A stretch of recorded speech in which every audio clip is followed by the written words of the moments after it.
Pain മാനേജ്മെൻറ്റിൻ്റെ നാലാമത്തതും അവസാനത്തതുമായ ഒബ്ജക്റ്റീവ് എലമെൻറ്റ് 17D, അതും ഒരു കമ്മിറ്റ്മെൻ്റ് ആണ്. 4 കമ്മിറ്റ്മെൻ്റ് ആണ്.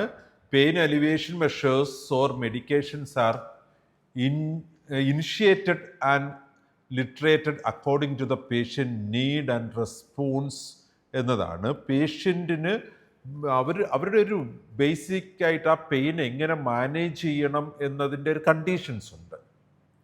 അതനുസരിച്ചാണ് ഈ പെയിൻ മാനേജ്മെൻറ്റ് നടക്കേണ്ടത്. WHO പെയിൻ ലാഡർ സ്കെയിലുണ്ട്. ഏത് ലെവൽ ഓഫ് പെയിന് ഏത് മെഡിക്കേഷൻ ആകാം. മോഡറേറ്റ് ആണോ, സിവിയർ ആണോ, മോഡറേറ്റ് ടു സിവിയർ ആണോ, മൈൽഡ് ആണോ. സോ അതനുസരിച്ചുള്ള മെഡിക്കേഷൻസ് ആണ് നമ്മൾ നടത്തേണ്ടത്. അത് പേഷ്യൻ്റ് ആ പെയിനോടുള്ള നമ്മുടെ ഈ ഒരു മെഡിക്കേഷൻ കൺസിഡർ ചെയ്തതിന് ശേഷം അവരുടെ റെസ്പോൺസ് നമ്മൾ മെഷർ ചെയ്യണം, മോണിറ്റർ ചെയ്യണം.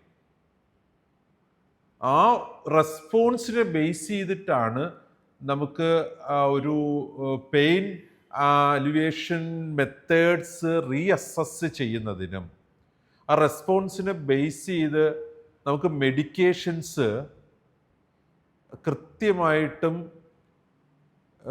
റീപ്ലാൻ ചെയ്യാൻ പറ്റണം. നമ്മുടെ ഹോസ്പിറ്റലിൽ പെയിൻ മാനേജ് ചെയ്യുന്നതിന് ലിമിറ്റേഷൻസ് ഉണ്ടെങ്കിൽ നമുക്ക് ഇവരെ റെഫർ ചെയ്യാൻ കഴിയണം.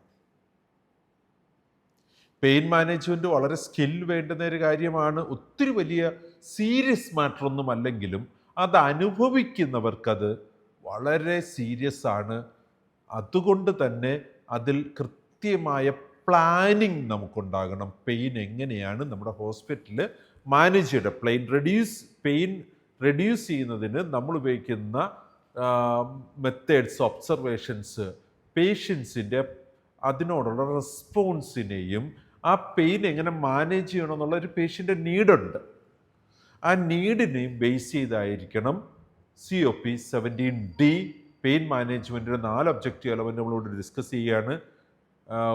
നമുക്ക് അടുത്ത ഒരു സ്റ്റാൻഡേർഡ് കുറച്ച് ഡീറ്റെയിൽഡായിട്ട് മനസ്സിലാക്കാനുള്ള സ്റ്റാൻഡേർഡാണ്. നമുക്ക് അതൊന്ന് തുടങ്ങാം.